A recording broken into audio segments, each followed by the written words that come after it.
আজকে আমি বানাবো ডেকার্স লেনের বিখ্যাত চিত্তবাবুর দোকানের মতো করে চিকেন স্টিউ।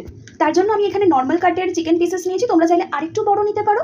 এখানে আমি পেঁয়াজ কেটে রেখেছি, এই পেঁয়াজ ছাড়াও ছোট ছোট যে পেঁয়াজ হয় যেগুলোকে সাম্বার অনিয়ন বলা হয় সেটা নিতে পারো। এখানে আমি গাজর নিয়েছি, পেঁপে নিয়েছি, বিনস নিয়েছি, কাঁচা লঙ্কা নিয়েছি, তেজপাতা নিয়েছি। কাঁচা লঙ্কাটা আমি চেরা কাঁচা লঙ্কা নেইনি।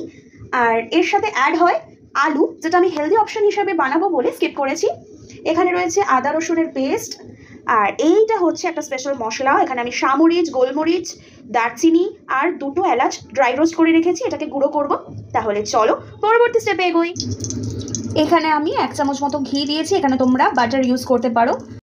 এবার আমি কাঁচা চিকেনটা দিয়ে দিলাম, সাথে কিন্তু আমি আর কিচ্ছু মেশাইনি। মোটামুটি মিডিয়াম টু হাই ফ্লেমে আমি প্রথমে চিকেনটাকে একটু ফ্রাই করে নিচ্ছি।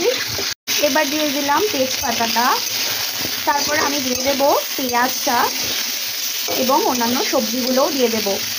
যেহেতু একদম অল্প তেলে আমি করছি, মানে অল্প ঘি দিয়ে করছি, তাই কিন্তু এরকম স্টিকি ভাব একটা আসছে। এটা কোনো অসুবিধা নেই, জল দিলেই ঠিক হয়ে যাবে।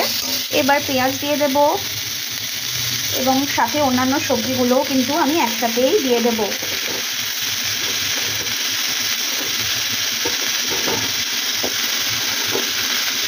শুধু কাঁচা লঙ্কাটা আমি পরে দিচ্ছি। এবার দেব নুন আন্দাজ মতো, যেহেতু সবজি দিয়েছি আর চিকেনও আছে তাই জন্য একটু ভালো করে নুনটা দিতে হবে। আর গ্যাসের ফ্লেমটা একটু লোতে নিয়ে এসে দিয়ে দেব হচ্ছে আদা রসুন পেস্ট।